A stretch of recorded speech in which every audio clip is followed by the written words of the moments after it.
From Bubble Bathery.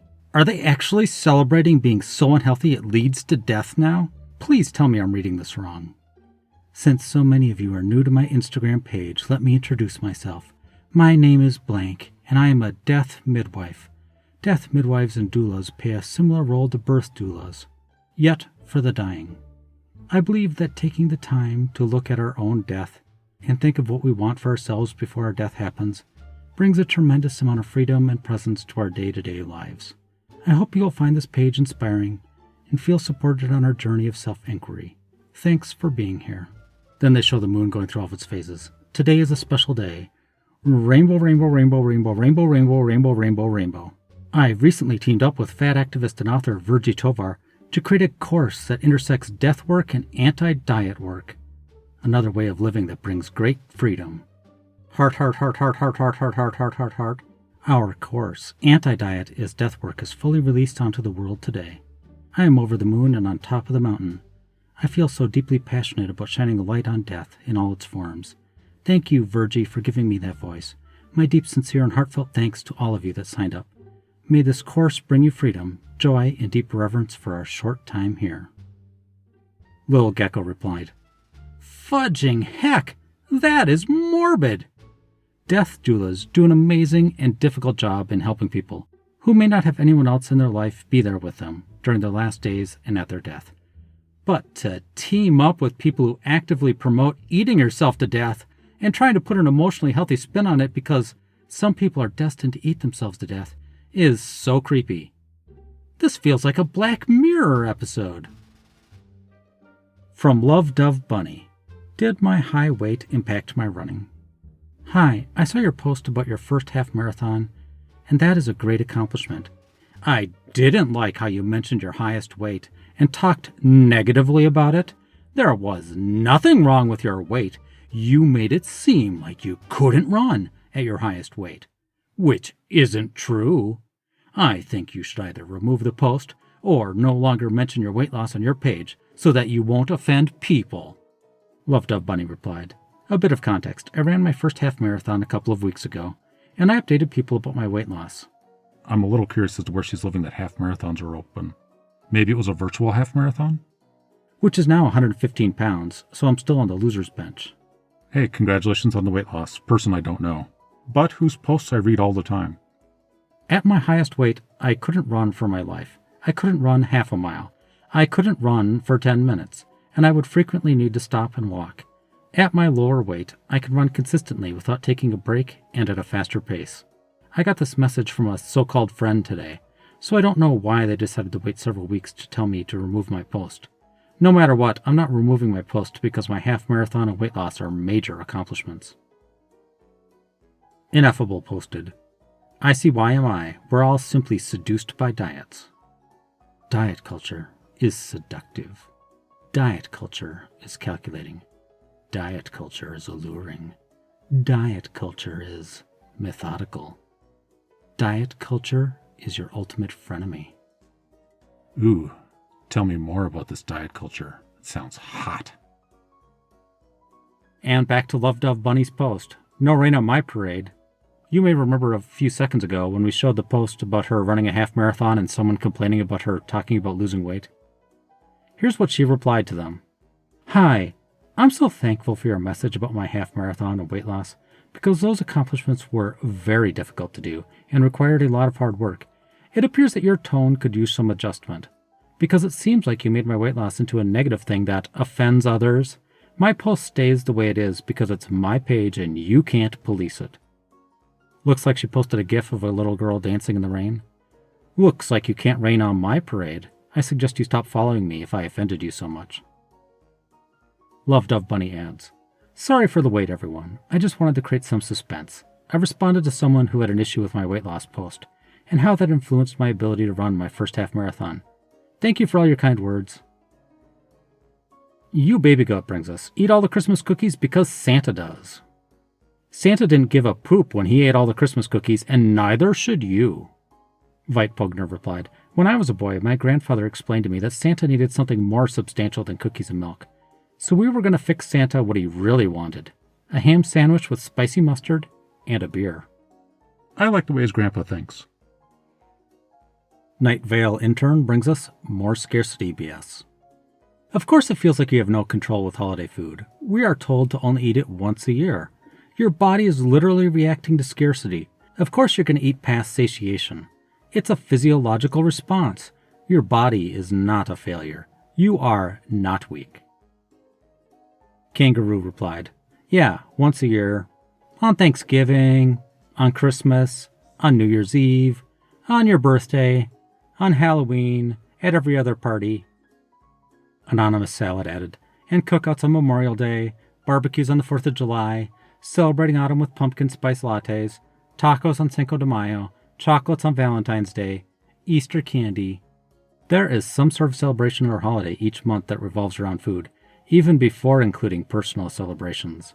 We are no longer peasants who desperately need a calorie boost a few times a year after months of deprivation and or extreme labor. Night Vale intern brings us, it's not my fault, it's all the stress and scarcity. We are about to get inundated with New Year's lose-at quarantine BS. Instead of going to war with your body this year, go to war with weight stigma and our culture's obsession with thinness. You can trust your body. It is literally designed to care and protect for you during periods of intense stress and scarcity by putting on weight. Your body is not the problem. Fat phobia is. Blutarg. Ah, yes. So much scarcity here in the first world. Where is somebody supposed to find any food? Jen's late again brings us, you're going to have to work a lot harder to convince me that this fat phobia encounter actually happened. My friend owns a couple of clothing stores through his family. He dresses quite humbly, so people don't really recognize that he is an owner. On this day, I'm accompanying him while he checks on one of his stores. Me. Excuse me, miss, where is the plus-size section of this shop? Clerk. Over at the dirt mall where plus-size chain store is. We don't cater to, insult redacted, like you. No need for that kind of language. I'm a size 18, so I can fit in some average-sized clothing, but I prefer the fit-in plus. I know that there's a plus section, but the store has been rearranged, so I'm having trouble finding it. Clerk. I'll speak to you however I want. People like you are beneath the rest of us. Just wrap up in a sheet and call it a dress. You might need 2 king-size sheets to cover that Buddha big belly. Me. May I please speak to your manager? You are being very rude. Clerk. Oh no! You're not going to stomp over me to get me in trouble just because you're... Insult redacted. Get the fudge out of here! My friend taps on my shoulder and points to a section of the store. The plus-size section is over there. Clerk. To my friend. Why are you helping that insult redacted? We don't serve her kind here. My friend. Well, if you must know, I'm actually one of her best friends. I have been for over 10 years. And for about 5 years, I've been running several clothing stores for my grandfather, until he decided to officially hand the reins over to me 2 years ago. I, despite my appearance, now own several lovely clothing stores that cater to every woman of every size. Clerk. Stare. My friend. Including this one. Now, I believe my friend asked for your manager. Upon hearing this, the clerk turns pale and calls for my manager, who recognizes my friend and rushes over. After we explain what happened, the manager apologizes over and over and fires the clerk on the spot for their poor behavior. OCR Amazon. This is some seriously cringe fanfiction. The only thing worse would be if the friend/owner tipped his hat and asked Milady if he could take her on a date because she is so stunningly beautiful inside and out. Homestead Archer. They rode a white horse into the sunset, and the horse could totally carry her because she was not too heavy. Carson. The name of that horse? Albert Einstallion. From Anti-Apocalypse. A funny, talented, overweight entertainer who also promotes body acceptance and rejects weight loss, praises a normal-sized curvy woman in her Instagram stories. This poop storm ensues from a fan. I can't post nothing, dude. We watch to see you, star, 'cause you're authentic and real, star, not to see all the nasty fake chicks that we see constantly everywhere. Why do we have to know that you think blank is perfect? What? There are much more amazing women than her. Are you going to lose a bunch of weight and get a bunch of surgeries and turn into another sold-out bee? Hope not. The original Instagrammer replied. Blank's body is real anyway. Fudge you. Exactly. But side note, even if it weren't, who gives a fudge? uplift all women no matter what. If a woman wants to do something to her body, lose weight, gain weight, or any other fudging thing in the world, she fudging can. The negative energy around this is actually disgusting. Beautiful women with perfect bodies are allowed to have confidence too. From Miss Beaver. Why, yes, obesity itself is a risk factor. Is so-called obesity a so-called risk factor? Or do fat people experience health inequities due to structural exclusion injury, minority stress, and iatrogenic harm and medical discrimination in clinical settings? These are rhetorical questions. The answer is the latter. When we start looking at the causal mechanisms of where the so-called risk associated with so-called obesity comes from, it is inevitably socially mediated. When we treat body size as a risk factor, we make fat bodies responsible for the health effects of discrimination inside and outside the healthcare system. The emotional pain, anxiety, and frustration of being judged and rejected based on a highly heritable attribute has consequences for our health. Economic discrimination has consequences for our health. Physical exclusion from work environments because of perceived ability or limitations of equipment has consequences for our health. Being told to lose weight when we should be offered diagnostic testing has consequences for our health. Pensive Chatter replied, The HAES steps to personal health. Step 1. Accept that your health is not your doing, responsibility, or fault. Step 2. Expect the medical system to do all the heavy lifting for your health. Step 3. Vilify the health system. Step 4. Win. From Mending Wall. Body dysmorphia is fatphobic. I still look so fat, even though that's the best pic of my body I've taken in a while. If you really think you're fat, I'd hate to know what you think about actual fat people. I have body dysmorphia. And you're fatphobic. Please, you are skinny. Actual fat people would kill for your body, and instead of being grateful, you're killing yourself. Stop being insensitive. I have bad body dysmorphia. And even if other people see my body as skinny, I don't. And I see myself as fat. Educate yourself on EDs before you preach at me. It's a mental disorder, and you will never understand how difficult it is. You will never understand how difficult actually being fat is, even though you don't see yourself as skinny. Literally, the rest of the world does, and that's a privilege. And I literally told you, I've dealt with eating disorders. Starraiser. Sure, you have a life-threatening medical condition, but I have trouble shopping for clothes. Miss Beaver brings us. I don't know about you, but I find the opposite to be true. Wait, why shouldn't I resolve to eat less sugar? Many reasons, but ultimately because you'll end up in a sugar-obsessed and preoccupied brain. Halakine replied, When I was experiencing all kinds of bad irritation all over my body, multiple tests were done. Nothing wrong. A doctor suggested I cut out refined sugar. Within a few weeks, my whole body changed for the better. You can't knock it till you try it. Ocean Eyes brings us. Weight loss is easy, and the only options are to dedicate your life to it, or write it off completely, from a popular HAES therapist. When you say that your weight loss journey is about hard work and dedication, you're perpetuating the narrative that if you're not actively pursuing weight loss, you are lazy and undisciplined. Fudge that garbage narrative. The irony is that pursuing weight loss is easy. It's what's expected of you. It's what you're supposed to do. Defying cultural expectations and eating in a way that feels good, as opposed to dedicating your life to weight loss, is the hard work. And it shows so much bravery. Devourer of Felines. Am I reading the second part right? Eating whatever you want, whenever you want, is hard work? Our good friend Love Dove Bunny adds, Plenty of people are not trying to lose weight. For example, muscle gain, maintaining current weight. Not sure if these people would be in the category of lazy and undisciplined. Cultural expectations. Overeating and eating fast junk food is the culture of the USA, and it is expected. You'll be surprised how often people are surprised when I say I rarely eat fast food because I prefer to cook at home. It's super easy to eat for no reason, and it's easy to try to pursue weight loss. The hard work is sustaining weight loss and making it a lifestyle change. Bravery? These FA people are nowhere near being brave if they start internet fights, avoid the scale, and avoid many other things as they may trigger them. As an example, see an earlier post where somebody told her not to mention weight. Harlot Him added even more. Yeah, don't lecture me about bravery when you feel the need to isolate in safe spaces to avoid words like obesity, weight loss, and body mass index. And our friend Love Dove Bunny one more time. An uneducated, rude, presumptuous, sanctimonious troglodyte left an FA group. So, I'm a fat girl, pretty active, decreased quite a bit since I recovered from disordered eating mentality about a year and a half ago. I have gained weight since then. That's to be expected. I recently got an at-home stair stepper from Amazon. Super basic, foldable, about $160. The resistance would stop working after about 5 minutes and my knee would start hurting. Never had knee issues before. I ultimately threw out my lower back. It's day 3 and I feel like it's getting worse. I wouldn't go to the doctor because of Budweiser 19 anyway. But I feel like all they will tell me to do is what I'm doing. Heat, stretch, rest, and that I need to lose weight. I've come to terms that the main issue here is that this machine is simply not compatible for plus-size girls.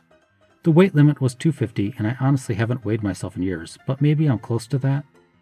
The issue is not me not knowing how to work out or being inactive. My question is my back pain related to my weight? Like, realistically? Somehow unrelated to fat phobia, could my back be thrown out because I'm carrying too much weight? Do other plus-size people struggle with this, or are their doctors just stereotyping us? Someone replied, "So I see a ton of rules being broken here about giving medical advice, but because I brought up losing weight in general as potential help to the problem, my comments were attacked and then deleted. Why? Because it doesn't fit the narrative? It is also a valid potential solution. Acupuncture, chiropractics, massage, and weight loss are all valid solutions to back pain. If you disagree, then keep scrolling. If the OP has problems with something I've said, then let her address it with me directly. If you can't understand why intentional weight loss is harmful in this group, after many people have pointed it out to you, then you have a lot to think about. Internalized fat phobia runs rampant, and I understand that you are a victim of it. We all are, to varying degrees, but the rule is that we don't spread it or proliferate it here. And no, a damaging comment here is up to the moderators to take care of. It's not a scroll on by situation. There are other groups that allow that, but this isn't one." It wasn't even a damaging comment. And don't tell me what I'm a victim of. I don't subscribe to victimhood. This group is a joke. I thought I was here for support, but apparently you care more about being triggered than the truth. I'm out of here. This is unbelievably ridiculous. Laughing and crying, laughing and crying, laughing and crying, laughing and crying. Please, no, this isn't the space for that. Please educate yourself more about intentional weight loss and its harm to the body. There's great books about why intentional weight loss is bad. There are so many spaces where intentional weight loss talk is acceptable. Blank wrote a great book about intentional weight loss, and of course Health at Every Size is the Bible of the negative problems with intentional weight loss. This is a space where we don't have to hear about toxic lies that attack us constantly. If you're not okay with that, please find an intentional weight loss group, because that uninformed toxicity is not welcomed here. Bye, uneducated, rude, presumptuous, sanctimonious troll. From Rubicon. Yes, surround yourself with like-minded people. Don't give yourself the chance to grow as a person. Cult mentality at its peak. When you're fat, it's important to surround yourself with other fat people. You can have thin people who love you, who respect you, who safeguard and uplift your fatness and value your experiences. But if you've never been fat, they don't know what it's like. No matter how safe you are with a thin person, you'll be safer with a fat person who can do those things. Fat people know your experiences more than the most dialed-in thin person ever can. Fat people know most clothing doesn't come in your size. Fat people know a lot of seating isn't made for you. Fat people know many venues are inaccessible above a certain size. Thin people can be fat allies, but they exist in a world that centers their experiences and caters to their bodies. Listening and learning will never be the same as first-hand experience. That's why you surround yourself with fat people who know everything you know, who feel everything you feel, who experience everything you experience. Fat people are incredible, and we can be even more incredible together, as we help each other navigate a world that does its best to ostracize and alienate us. A rather big YouTuber replied, Musicanna, "What about thin people who used to be fat? Won't they understand your experiences? Or will their accomplishments make you sad?" OCR Amazon also replied, "I know a woman who was overweight. She only hung out with women who were obese. She's now obese. They might understand each other, but they also enable each other, and every activity revolves around food and alcohol." From I Dream in Cheddar, so much projection. Apparently everyone who wants to lose weight feels self-hatred. Has anyone gotten engaged and then realized, okay, now I need to seriously lose weight? We got engaged blank, and starting January 1st, both my fiancé and I want to drop some serious pounds before our wedding. Hearts. Has anyone had success losing weight before their wedding? Looking for all the inspiration and motivation you have. Diamond ring. Someone replied, "It's so sad that a wonderful life event would cause you to feel such self-hatred that you want to starve your body until it is thin. Like it's one thing to want to be healthy, but that has nothing to do with weight. You are marrying your partner. The size of your body has nothing to do with beauty, your marriage, or your value. For those of us who are actually fat, this kind of discourse is very depressing." Someone else, "I'm an intuitive fitness coach and lost over 100 pounds myself. I'd love to chat more with you. Message me if you want. I just want to encourage all of you ladies to really examine why for wanting to lose weight. Science shows that dieting and intentional weight loss don't work, but there are ways to focus on improving your overall health with a more intuitive approach to eating and fitness." Wait, the same person said she lost over 100 pounds and that dieting doesn't work. Very strange, very strange. Choose a lane! OCR Amazon, "Why lose weight for a wedding? Because those photos are forever. Might as well feel good about how you look in them. It's not even about being skinny. It's about accomplishing something you can be confident about and proud of." Mach A posted, "Womp womp. BMI is a tool to criminalize fat people." Not Cinderella, "Yeah, because people are thrown in jail once they hit a BMI of 40. From Kickin' Wing, "So it's now Thin Ally's responsibility to post the actual measurements, not just size range of clothing brands they share, and small mid-fats aren't allowed to get excited about finding their size? An activity I wish thinner folks would do, even for one day. When you find a cool clothing thing you want to share, check the size chart and note the MAC measurements. Share that as part of the link, so all fatter people know if it will or won't accommodate their size. If you're trying to be an ally to your fat friends, please understand that clothing is hella fraught. I'm not saying don't get excited and share. I'm saying give us the information we need. Think of it as a content note if that helps frame it. And if you are small or mid-fat, please stop promoting the inclusive sizing hype from most brands. I am genuinely glad their sizing includes you, but it doesn't actually include a whole lot of other fats, and we see you. This actually stings the worst. Again, I'm not saying don't share. It's awesome and important and helpful, but also some of us need that info up front. Whew! Clap, clap, clap. Yeah, this. Instead of saying inclusive sizing, just share the range. Ooh, loving this brand and they carry 0 to 22, 4 to 14, or 2 to 32, etc. Honestly, I'd rather have measurements. Sizing is so arbitrary, and there are so many hot new brands that have a size 30 with a hip measurement under 60 inches, which, ooh. I agree. That's why I went with numbers and not up to 3x, which is even more arbitrary. I think pro influencers should up their game and include measurements, but for casual outfit posts from friends, I'd be thrilled to see the range. I specifically want thinner friends to do the work of checking the size chart if they care about fat people. 4x doesn't mean anything to me, but neither does 28 when sizing is so all over the place.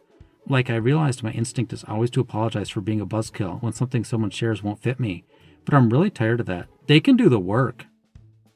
Yes, honestly, I don't even bother anymore, which is also a buzzkill. I know my 3 brands and I stick with them, and stopped branching out after I closed my boutique a few years ago. I stocked up and checked out. We deserve better. I feel like it's actually harder now that some brands are claiming inclusive sizing, because I can't just assume. Because what if it does? But also, I don't need this emotional roller coaster in my life. I think we need to infiltrate the industry at the university level. That's some next level laziness, expecting people who are showing off clothes to post the exact sizing in a way that's useful to you, instead of you just checking out to see if it's something you'd be able to wear. From I Dream in Cheddar. Can't lose weight? Eat more! Bonus, 1,200 calories fuels a 4-year-old. Agree 100%, eat more. Lots of people get into the forethought of less calories. Up to 1,200 and that's it. That fuels a 4-year-old. Sad face.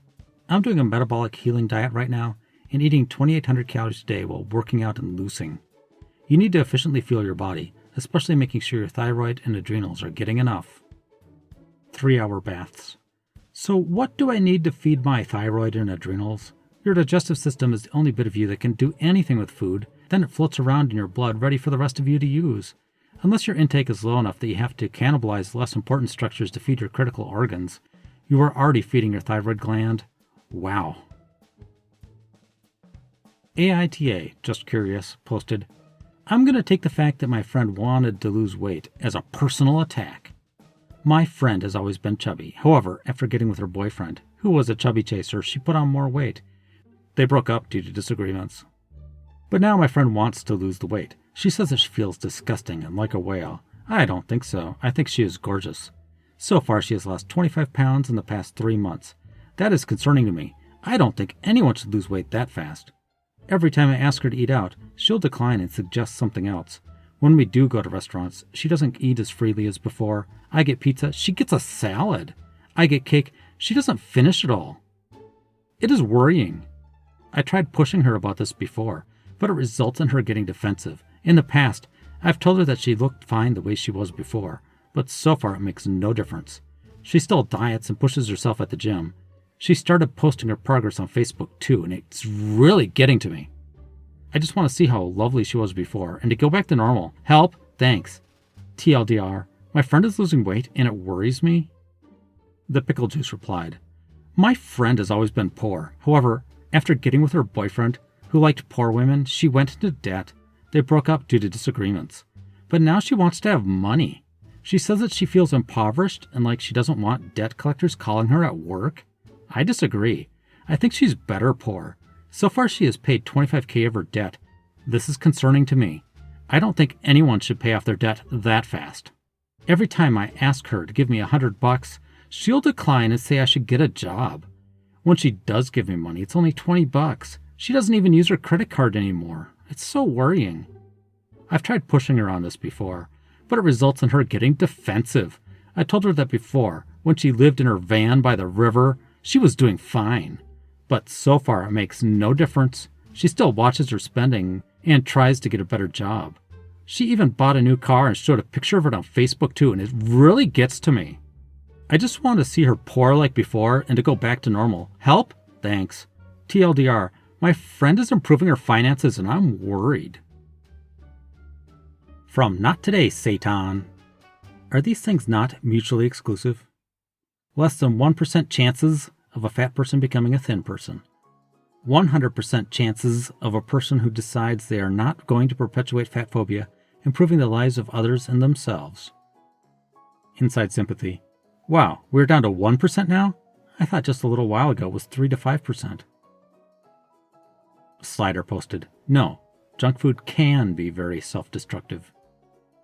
The thing about diet culture is that there's no way any junk food could possibly be more self-destructive than viewing your body as not only a separate entity from yourself, but as an enemy to be conquered. Princess Parabellum. Aren't these the folks who describe themselves as living in a fat body, like it was a separate entity? The projection is pretty strong here. From a wild autist. Eating a few calories creates a higher set point. Looking for intuitive eating answer as to why Americans are getting bigger. Struggle. First, the obligatory. I've been doing intuitive eating for about 9 months after completing treatment for an eating disorder. Intuitive eating is great. I get to eat everything, and I'm calm about food. I'm still working, but feel like I'm in a solid place with intuitive eating and all the principles, except one thing. We've all seen the articles about how an increasing percentage of Americans have unhealthy BMIs. I know BMI is BS, but that is what the headlines say. And I'm just curious if anyone has found a good anti-diet HAES explanation for this. I love set point theory, but if it's true, it doesn't make sense to me why our set weights have been going up through the generations. I've also heard the argument that as we have culturally become more focused on dieting, people have yo-yoed their way to higher weights. But does this really account for so many people?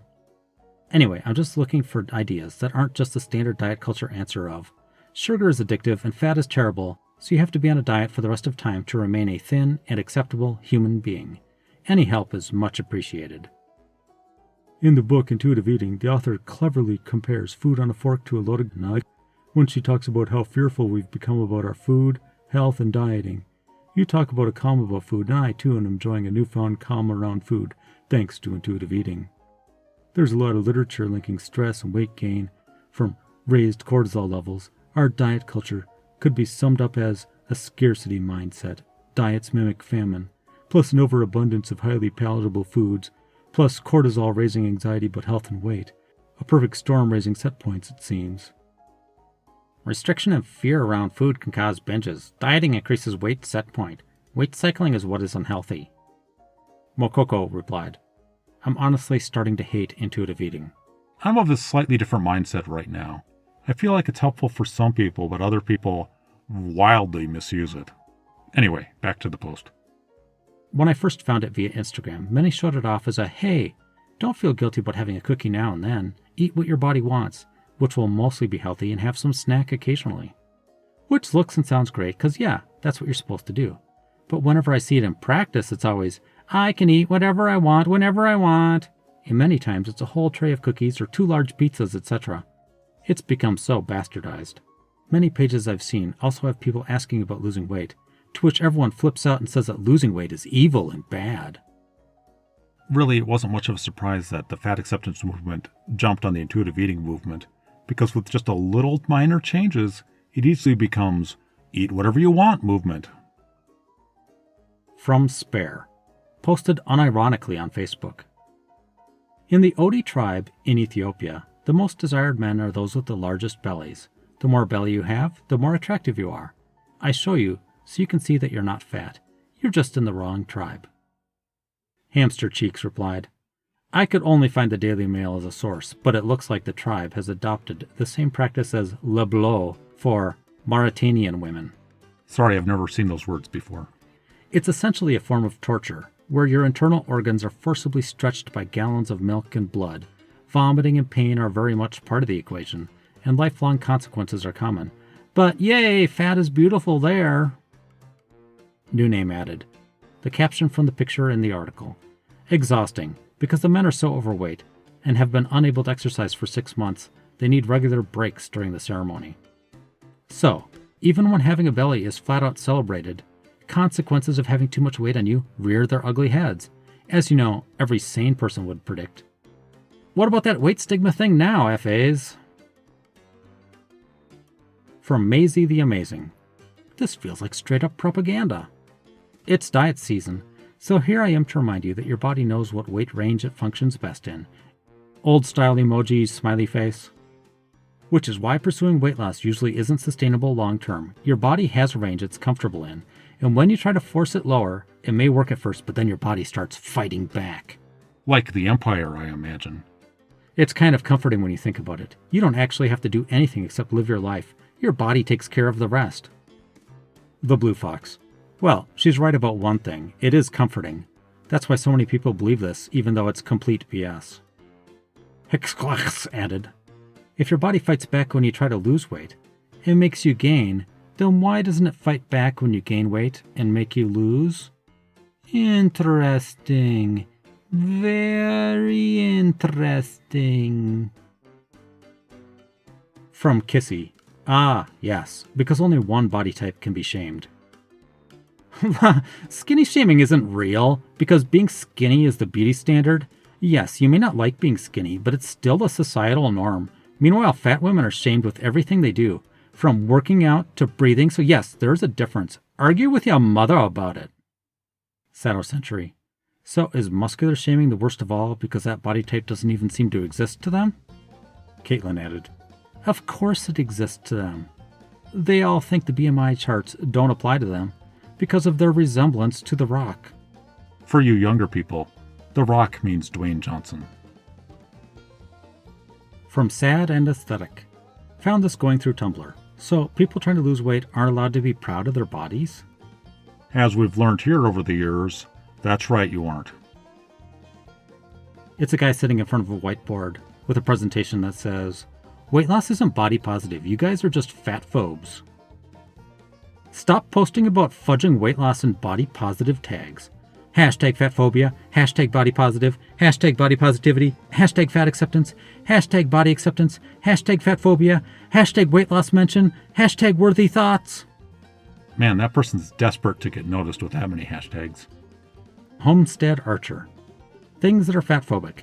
Self-acceptance when you're skinny, or skinny fat, or fat, but not as fat as the person judging you. Health. Eating healthy. Making healthy choices. Exercise or movement of any kind, unless you call it joyful. Schedules, plans, diets, routines, and discipline. So to support fat acceptance, please gain 100 pounds, do not make any healthy life choices, do not enjoy doing physical activity, and don't be disciplined in any way whatsoever. From Kaleidoscopic Yes. Today I learned that restructuring distorted irrational thoughts, which is a cornerstone of cognitive behavioral therapy, is fatphobic. Reassuring folks that they can't get fat from eating 1 or 2 cookies is fatphobic. It doesn't matter how much you try to dress it up as reframing diet thoughts, you're doing harm. Emotional position. It's not fatphobic, it's making good choices. Plus, it's not like they're lying. You physically can't get fat from eating 2 cookies in 1 day. King of glitter. I mean, you could, depending on how massive the cookies are. Now I'm imagining chocolate chip cookies the size of the wheels from a semi-truck. Posted by Tequila Mockingbird. My doctor told me I have about the same control over my weight as I do my height. Sure, Jan. Me, legitimately. Never judge someone for their size. My body is genetically the way it is. The only time I ever lost weight was on a 500 calorie a day diet. My doctor told me I have about the same control over my weight as I do my height. Shrug. Kangaroo. She has the same control over her weight as she does her height, and she managed to lose weight on a 500 calorie diet? Does this mean she can do the same thing to become shorter, too? Cassie Hale added, if I eat too much, will I also get taller? Asking for a friend. Curious eyes. From Tripping Shadow. How is not fitting into your bathtub not a wake-up call? This is my body. It's covered in skin, and not all of it you can see. I took this pic in the bath yesterday to send my sister. Look how squashed I am, I said, and then felt embarrassed at the photo I just sent to her. So many rolls. But the more I look at it, the more I see beauty in those rolls. Sand dunes, pastry folds, delicious dough ready to go in the oven. Wait a second, is she planning on cooking herself? My body has never held a child. I've never run a marathon. It has never climbed a high mountain or fended off an attacker or done any of those things people talk about when they talk about the moment they realized their body was great. But hey, guess what? My body is still great, even if it doesn't fit in our bath. Crying, squirting out water, hat tip to blank. If you know, you know. Okra Garden replied, I have an acquaintance who constantly posts fat body positivity stuff like this on her Facebook profile, but in private groups says being 300 pounds is so physically and emotionally uncomfortable that it makes her cry, and how terrified she is of the serious health problems it is starting to cause. She's only in her early 30s. It makes me wonder how many HAES followers actually believe any of it. I suspect few people are genuinely happy living life in a body that, in their own words, looks like raw bread dough getting stuck in a tub. From Tiffany Rose F. Thoughts on this post? I feel like the opposite is true. That we are so used to seeing such large bodies that people are starting to think it's normal. Posted by someone with an obese BMI. People's perception of what is overweight is so warped. I am perfectly healthy, yet I'm considered so-called overweight or so-called obese because people think it's healthy to be stick thin. It's crazy what people think is a normal weight, because in reality it's not normal, it's thin. Reality check, it's healthy to not be stick thin. Inimitable Finn replied, I agree with you. The author of Conquering FatLogic makes this point by looking at the heights, weights, and BMIs of famous actresses that many may think are too thin. Turns out, almost all of them have a healthy BMI. Audrey Hepburn was the only one who was too thin. With as many obese people as we currently have in the US, I definitely think we have learned to see overweight obese as normal. From Level 99 Legend, I look forward to having a 300-pound baby. Hot take, body diversity among children and babies is real. Kids come in all shapes and sizes, and they're supposed to gain weight, so let's let them. Stromanopile. There's a young woman who comes into the clinic where I work. She's 16 and 400 pounds. She's followed for her type 2 diabetes, diabetic kidney disease, and heart disease. She's unable to exercise due to her weight-related conditions. Unable to live a normal teen life at all. If she doesn't get bariatric surgery and make some serious changes, she will most likely die before 30, 40 if she's lucky. Fudge people who post poop like this, seriously. From Shat Post Shut Post, I find this pretty offensive considering this particular person is Scandinavian and very, very white. So let's do a Q&A. It's a big question, no pun intended. We know people are fatphobic. Main reasons? Racism. Fearing the black body, the racial origins of fat phobia. Apparently it's a book.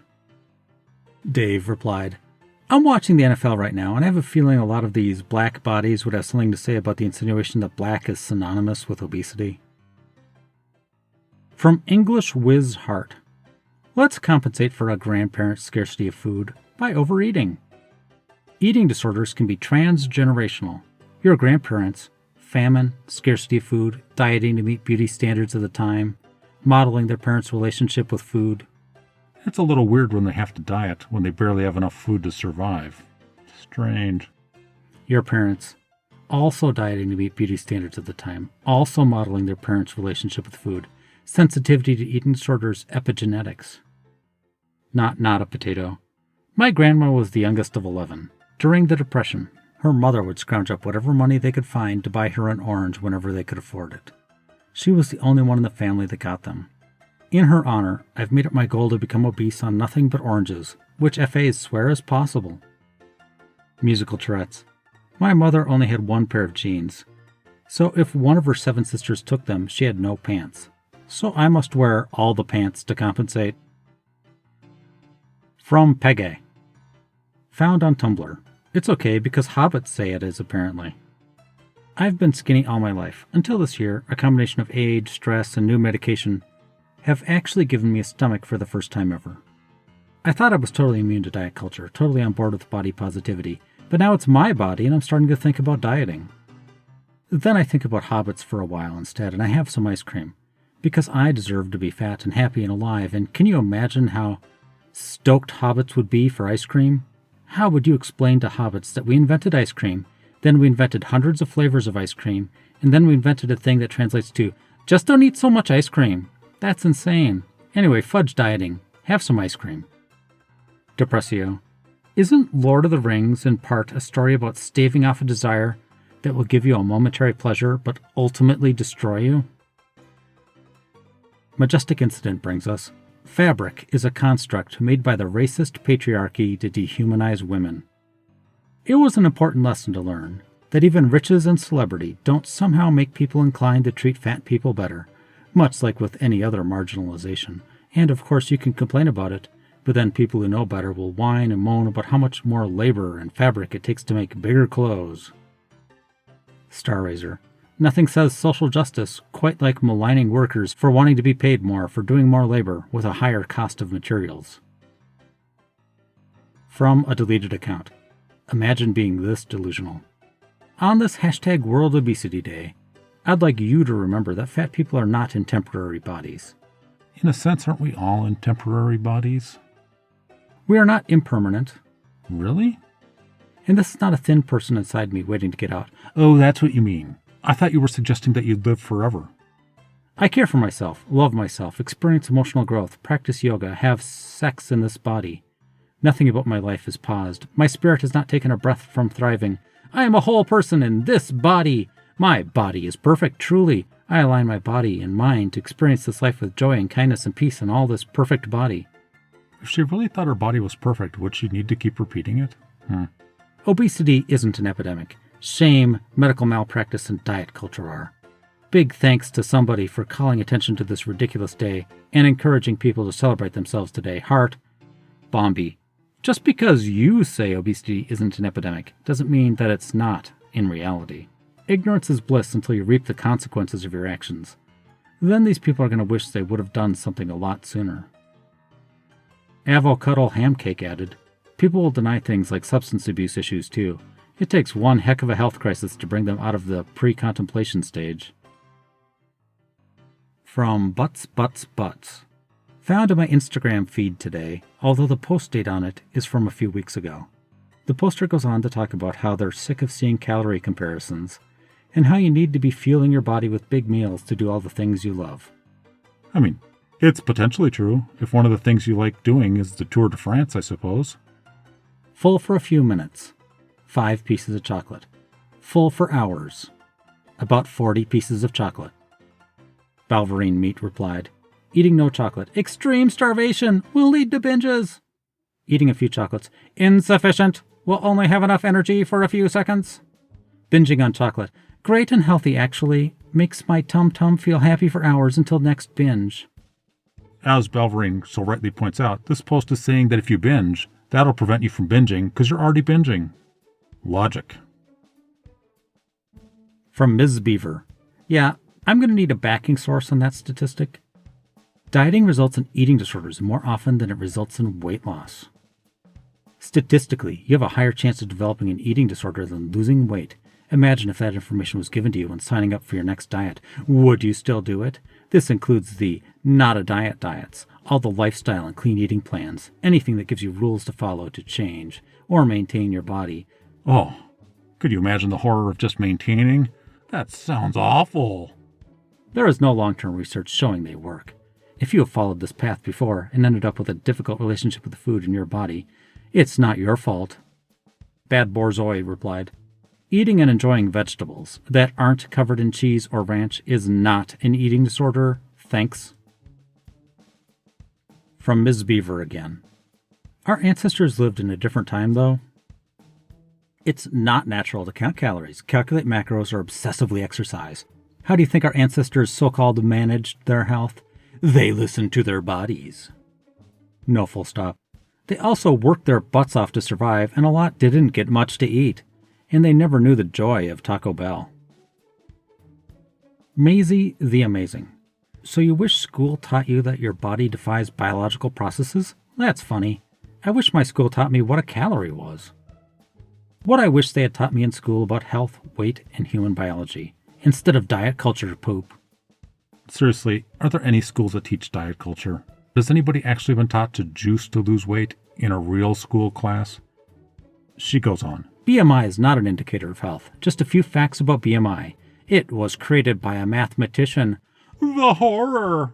It was made to categorize populations, not measure individuals' health. Research shows that those with an overweight BMI actually have the lowest risk of mortality. BMI just doesn't make sense. How could someone's entire health be counted by dividing weight in kilograms by the height in meters squared? Kangaroo. I wish that school would teach logic. Because this person said, BMI is not an indicator of health, and research shows that those with an overweight BMI actually have the lowest risk of mortality. So it's not an indicator of health, but it can indicate that at your current weight your risk of mortality is low? Or in other words, what they're saying is, BMI is BS, but we wholeheartedly support studies that tell low BMI is bad, high BMI is good. I think Kangaroo might be on fire this week. From K. West. This FA's strange fixation with bread? God gave us bread, so we must eat it until we are 300 pounds? He also gave us jam? I hate diet culture so much. Bees will be like, don't eat processed carbs, they're so bad for you. Like, and so what? God didn't give us grain and stone to grind it with for no reason. Bread is inevitable. Bread is food for the heart and the soul. You think I'm going to give that up in pursuit of Instagram fitness? You think I'm going to deny myself the simple pleasure of toast with jam so I can endlessly chase an ever-shifting standard of beauty that ultimately means nothing? In 20 years, I will no longer be beautiful, and in 60, my body will be vacant food for other smaller creatures. But the taste of fresh bread or homemade donuts with still warm pie, I will carry the taste on my tongue into whatever follows this life. So, stop telling me I should diet, LMAO. I'm not about to murder myself just to get a man to look at me. Kangaroo. When was the last time you ground grain with your God-given stone? Qwerty Candy. My favorite thing about this argument is, you can use it to justify absolutely anything, how dare you criticize heroin? If God didn't want us to shoot up, then why would he give us poppy and syringes? Checkmate, atheist. From Maisie the Amazing. Insanity. Weight gain after dieting is to protect you from famine because bodies are really freaking smart. What this post illuminates is that dieting actually causes the very thing it's supposed to fix. Weight gain. Here's how. 1. Diets require food restriction, often of volume and caloric density, which sends our bodies into a state of extreme hunger. Your body thinks it's a famine. It doesn't know that what you're doing is intentional. Bodies are really freaking smart. They respond to this perceived famine by altering your hormones, metabolism, and brain chemistry to prevent further weight loss and restore your weight. Sullen Avalanche. Bodies do clap, not clap. Think, clap. Kangaroo. If your body can't see the difference between a diet and a famine, it's not that smart, is it? And from our good friend Love Dove Bunny, who I've never met, appalled at weight requirements for insurance. Today, at my gynecologist appointment, I initially declined to be weighed on my way to the exam room. The nurse told me that insurance often refuses to pay unless the weight is recorded, so I allowed myself to be weighed, and the nurse was fine with me facing away from the display on the scale. but I'd never heard of insurance refusing to pay without a recorded weight. That's appalling. Girls Lodisco replied, "The sting of seeing your weight is so bad. So bad. Not as bad as the fact that you already know what it probably is, though." I finally started weighing myself because I realized the number was the same whether I looked or not. It definitely took some psyching myself up for it, though. For those who may be interested, I was never into HAES or other FatLogic type stuff, just really into pizza. Understandable. ETA, and I've lost 65 pounds. I'm almost overweight. Yay! Congratulations, Girls Lodisco.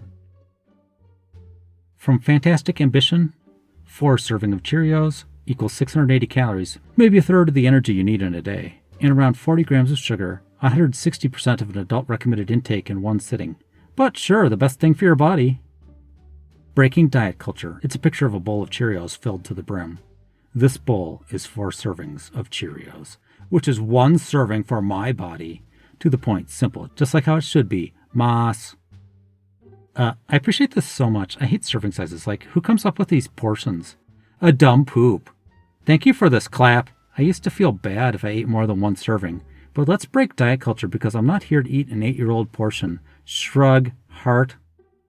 Recommended cereal portion is like literally for a 3-year-old crying. As a side note, for the same amount of calories, you could have either 7 or 8 pieces of fruit, maybe 20 or 30 different servings of vegetables, both of which are much healthier for you and much more filling. You won't be hungry in an hour after eating those. Cheerios, though, I've never found them to be filling. From Beeve. I'm almost 400 pounds, but I don't eat much and I move a lot. It's just a snippet of a post. I don't eat much. If we go out, I can't even finish a meal. I have to box it and take it home. That part is probably true, but something I won't regret explains why. An HAES advocate used to post here occasionally. She firmly believed that she was maintaining about 370 pounds on a 1,900 counted calorie a day. Among other things, we debated. She felt we were rough on her, but I think things were kept respectful. She eventually left fat acceptance and HAES when she realized that her future mobility was in question. I followed her on her blog for a while. She started working with a nutritionist and decided she needed some form of weight loss surgery. Part of that was getting her resting metabolic rate tested by indirect calorimetry. Her actual BMR was considerably higher than her counted calorie intake. With reasonable activity estimates, her TDEE was 3,800, not 1,900. A year later, she wrote a brutally honest piece about her experience with binge eating. I guess she'd blocked that out. I think she's in a better place now, and I wish her well. From Malefice Empathy. People on the cusp of fatness, check your privilege. Small fat fragility. Noun. Pronounced small fat fragility. Defensiveness by those on the small end of the fat spectrum when they are asked to consider how weight stigma more deeply and systematically harms bigger bodies and what their personal role is in dismantling that harm. Let's do some difficult and nuanced work, the excavation of our house. Major shout out to Blank for her excellent illustrated series on FatLib. Her definitions of thin privilege and thin fragility gave me the clarity to unpack this topic. People on the cusp of fatness, your experience of weight stigma and discrimination in your body, no matter the size and shape, is completely valid. But if you drape yourself in the language of fat politics in order to ease the burden of your own oppression, you owe a debt to those with less privilege, who are not so easily freed. The stigma you experience cannot be fully dismantled without challenging the systematic issues that larger bodies face. Many Bo-Po influencers seem content to challenge the stigma that they experience, and then either do not meaningfully contribute to the collective fight for body justice, or even actively work against liberation for bigger bodies, via investment in diet and wellness culture, always with a strong ableist, healthist, capitalist bent. No Property replies, so now they don't even want fat people in their movement? From Jen's Late Again. Your doctor is trying to help you, not shame you. It's a picture of a book, Volume 4. Things I want to visit the doctor about, but won't because of fat shaming and stigma. Skulls and Flowers. Not Cinderella replied. The thing is, there are some instances of genuine weight stigma in healthcare, but it's not just your doctor suggesting you lose weight because you have a BMI of 45. Knowledgeable Nip replied too. It was their cake day when I took this picture. I was in this boat. I kept getting salty that my doctor wasn't addressing my concerns and brought it all back to diet and exercise. Then I tried to actually follow his advice. Turns out when you eat vegetables and sweat every now and again, a lot of issues just fade away. From Ashamed Grape, it's fat-phobic to lose weight for yourself. Promoting people's weight loss is actually fat-phobic, and y'all show your fat phobia under tweets that tell it like it is. There is nothing wrong with being fat. You can be healthy and fat. Before and after pictures are fat-phobic. Losing weight and improved health are actually not intertwined. Unlearn it. If your goal in changing your diet is weight loss, it's actually fat-phobic. Health does not equal weight loss, and weight loss does not equal health. Knees made of cheese. I have a friend who mocks anti-vaxxers and flat earthers and then completely, unironically posts stuff like this. You don't get to mock anti-science conspiracy nuts when you're just another flavor of anti-science conspiracy nut. She's morbidly obese and massively unhealthy, shockingly. From the Lionheart. No such thing as healthy or unhealthy foods. Food is good! Junk food does not exist. Food is food. The use of this language is generally to police fat people, but fat people have existed before that language and will exist after it's long gone. Food is food. You need fats and carbohydrates too. Food's not healthy or unhealthy. It's food. Railing against junk food or unhealthy food is hella anti-black, classist, and anti-fat. Food is food. Food provides nutrients. Food is good. Latin bot point 2. The answer to the food desert issue is providing people with healthier options, not going all, heck yeah, junk food. Like you see a problem, you should try to solve it, not clap the affected person on the back and say, you're disadvantaged and will probably stay that way. Good for you. From me, Temp Psychosis. To all the body positivity warriors who shame those who try to better themselves because they feel attacked and betrayed for some reason, it's none of your business. A little bit of sanity. If someone is working on their health and fitness, and that makes you feel attacked or hurt, that is something that you should work on. Someone else improving their situation has nothing to do with you. DP boy. I find it disgusting how they all have the crabs in the bucket mentality. They try to drag each other down and won't let each other improve. You saw it with Lizzo and Adele. They acted like they betrayed them. And Rebel Wilson, Yit Boss added. From Love Dove Bunny. How dare a workplace have a wellness program? Hey there. Does anyone have experience in confronting their workplace about problematic wellness programs, also known as weight loss programs?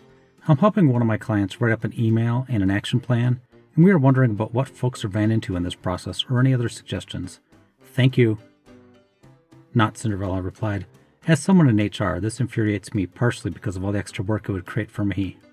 And I've wanted to mention that every workplace I've ever known that's done this has made it optional and not made employees who don't want to participate feel bad. So it's fine if you don't want to do this. Don't take the opportunity away from other people. From Elmire 2000. The law of thermodynamics doesn't apply to humans. Their words. Fat person. I don't eat that much and still don't lose weight. I eat a variety of foods and exercise. Society, you're obviously lying. Calories in, calories out. Thin person. I can eat whatever I want without gaining weight. I don't even exercise. Society. OMG, you mythical unicorn. I called out dieting as a scam. Somebody countered that with all the frustrating everybody knows it's just science BS. Bodies are not closed systems. The laws of thermodynamics do not apply to bodies. Mochi Mado. Everything about that original post is just so dumb. Thin people who think they can eat tons of food and not gain weight aren't lying, and neither are fat people who think they can literally starve themselves and still gain weight. People are just bad at actually knowing what they are consuming. They aren't lying so much as just not really perceiving things correctly. From Elmire 2000. Sure, Reagan. If you're citing the National Weight Control Registry as proof of anything, you're making a mistake. Over a 26-year period, the National Weight Control Registry has found 10,000 people who so-called succeeded at losing at least 30 pounds and kept it off for at least 1 year. Then they sent questionnaires and looked for commonalities among them. One example is that most of them eat breakfast most days. Then people like this PhD dude with this book coming out suggest that these commonalities give us insight into how to achieve long-term weight loss. And then she says some more stuff, blah, blah, blah. Skip it all. Book Hermit. Ah, yes, how foolish. Asking people that successfully lost weight and kept it off. We should instead ask someone disabled by their fat how they maintain their weight. Now I'll give you a few tiny pieces of news. Over in World News, Honolulu Oahu Mod posted, supermarkets in England to be barred from displaying unhealthy food and drinks at checkouts or using them in buy one get one free offers as part of a proposed government crackdown on obesity. Number 10 also plans to stop multi-buy offers on foodstuffs high in sugar and fat, starting in 2022. I'm curious if that'll change anything. Again in World News, The Hunger Games, a scary amount of nutrition science has deep ties to the food industry, study reveals. It's an article by Carly Casella over in Science Alert. The food industry has their fingers all over nutrition research. According to new analysis, 1 out of every 8 leading peer-reviewed studies on nutrition is tied to business. I can't wait for the FAs to start using this study to support the idea that eating vegetables is bad for you. Over in Cringetopia, No Slen Mac gives us, a woman's fitness magazine apologizes after telling readers to burn off Christmas calories. And no, that's not an Onion article. And some news that was posted in FatLogic by Hay Bales. Finally, the amount of toddlers I've seen addicted to sugar, far too many. AP News reports, new U.S. dietary guidelines, no candy, cake for kids under 2. It's just a guideline though, so people will ignore it. And in r/lose it, a person whose name I think means 33 in Roman numerals posted, more than 73% of American adults are overweight or obese. 42% of Americans now have obesity, 10% have severe obesity, while another 30% are overweight. So you can see as Americans we're slowly losing the fight against obesity.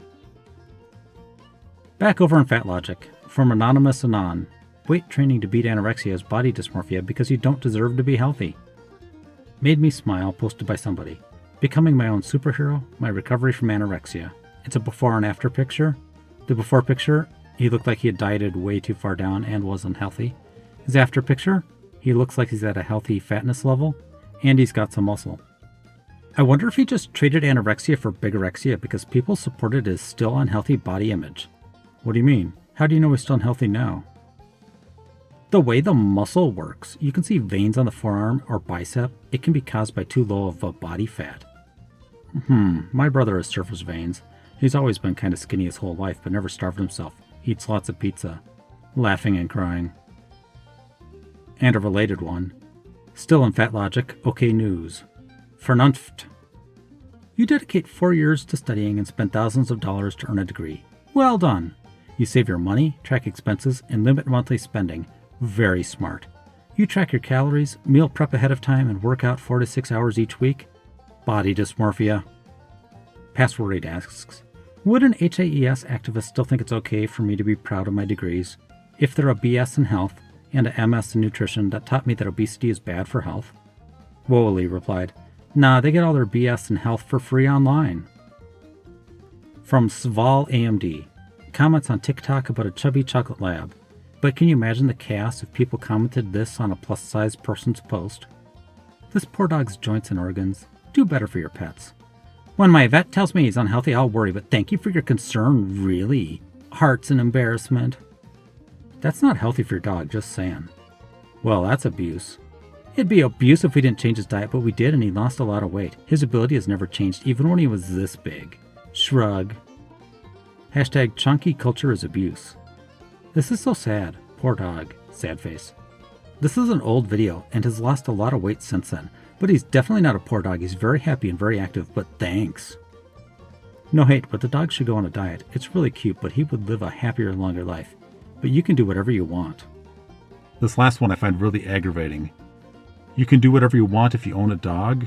It's like saying the dog is merely your property and has no life outside of you at all. Like it's a car or a computer you can destroy whenever you want. Kangaroo replied, is it weird that they changed the diet and the dog lost weight? Genetics in starvation mode didn't work. Feeling surprised. 95% of all dogs regain weight when switching back to their original diet. Fat loss doesn't work. From Sweetheart Blues. If my cat ate the way he wanted, should I check him into cat inpatient for bulimia? Someone posted, why the heck is the internet, for the people of dogs, so darn concerned about counting calories and making sure their dogs don't get fat? I'm 15 years too far into eating disorder recovery for this fat phobia disguised as health concern. Kanish is wondrous, and I will not let the internet give her an eating disorder, nor reactivate mine. I literally don't think dogs can get an eating disorder. Not a potato replied. My dog loves to roll and poop, but you don't see me letting him do that. Arkin Van Helsing added, if my dogs ate the way they wanted, they'd eat until they puked, and then eat the puke. Still in FatLogic, posted by Bunny Blenda. Chunky cats are so cute. Rolling eyes. Chunky cats are the best. Smug face. Doesn't matter, it's unhealthy. Some cats are born fat, though. Nope, no cat is born overweight, or as you like to call it, a chonker. It's literally animal abuse. Yes, Spongy can relate. It's abuse if you let them get overweight. This cat is morbidly obese, and a professional in animal care said it needs to be on a diet. Ride Cut Jitsu replied, ever notice that the only two things on planet Earth that are fat are humans and the animals they care for? Scratching chin emoji. Xion added, that's because other animals aren't evolved enough to engage in fat shaming or experience weight stigma, which are the main causes of obesity. From Awkwardly Component. Obese dog loses an incredible amount of weight, and some commenters say it was happier fat. Rolling eyes. This little dachshund went from 56 pounds to petite 9 pounds. Look how happy the fat version is, though. He doesn't seem very happy now. Can't help but notice he looked happier chonky. Doggo looked happier heavier. Inside Sympathy. Do people actually believe a dog panting is a smile or sign of happiness? Do they not realize that panting is a result of exertion because dogs don't sweat? Dogs don't smile, sure. Sometimes they look goofy and happy when they are panting, but people need to stop anthropomorphizing animals and actually learn what their body language means. I think I've actually heard that some dogs are learning to be able to smile. I don't know much about this, though. And now the original post about the dachshund, posted by Ornacia Muse. This little dachshund went from 56 pounds down to a petite 9 pounds. In the first picture, he's very heavy looking. Almost looks like a loaf of bread, and he's panting. In the second picture, I think he's actually got some skin folds because he lost so much weight. But he looks very healthy. From Mixlay. It's a lab with yellow fur or light brown fur. It's hard to tell if he was actually chonky in the first picture, but it's taken us a long time, but Teddy has reached his target weight, 110 to 120 pounds. From I Like Pie Bro. It's an orange cat with like spots all over. My boy, dog, needs to dechonk. Oh, that's going to be confusing. It is a picture of a cat, but its name is Dog. Vet said he is healthy, just needs to lose some weight, currently at 19.3 pounds. From H2O Good For Me. In the before picture, the dog is enormous. In the after picture, he looks pretty good. He's a black dog with a white belly. Suki's Progress, 90% dechunkified.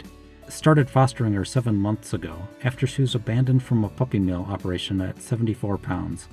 We adopted her a month ago and is now at 48 pounds, ideal weight 40 pounds. From One Zigzag. It's a Scottish Terrier or something, I'm not sure. He's brown and white and with a big black stripe on his back, huge floppy ears. Mom's dementia caused her to overfeed the dog for months. After a normal diet and lots of exercise, BZ has shed nearly 20 pounds, and she has a new lease on life. From Larry Man. It's some pictures of a sugar glider. He might be overweight. I'm not really familiar with sugar gliders, so I don't know. Beginning progress for Albert. Technically the food is for him and his cage mate, but I need to convince him of that. Any advice for dechunking a sugar glider is appreciated. From Weezer Lova. It's a gray cat with dark stripes. He's gone from 19 pounds to 12. Nico has pica, which is a psychological disorder that causes him to overeat, including things that aren't good. Over nearly a year on a strict diet, he is finally at a normal weight. I wonder how you keep a cat who will eat anything from overeating. From Opal Magnus. Is my cat a little chunky, 10 pounds? It's one of those multicolored cats that are both orange and gray and black. He doesn't look chunky to me. Almost looks like a large kitten. From Real Roo. It's a gray cat with a white belly and black stripes on his back. Dechunk in progress, 15 to 14 pounds. I'm so proud of my little man. From Low Frequency DNB. It's a dog, It's a dog with orange cheeks, a white belly, and a black back. My mom's chonker 1 year after receiving her from my dementing grandmother. It looks like he's gone from obese to normal weight in 1 year. From Appy Pitts, it's a black cat that kind of looks like he's wearing a white bib and little white gloves and boots. Hi guys, Bob has reached his goal weight of 15.3 down from 21.6. Anything is possible. He's got a nice shiny coat too. There's going to be some fan art posted in a couple days. Please give the original artist some positive feedback.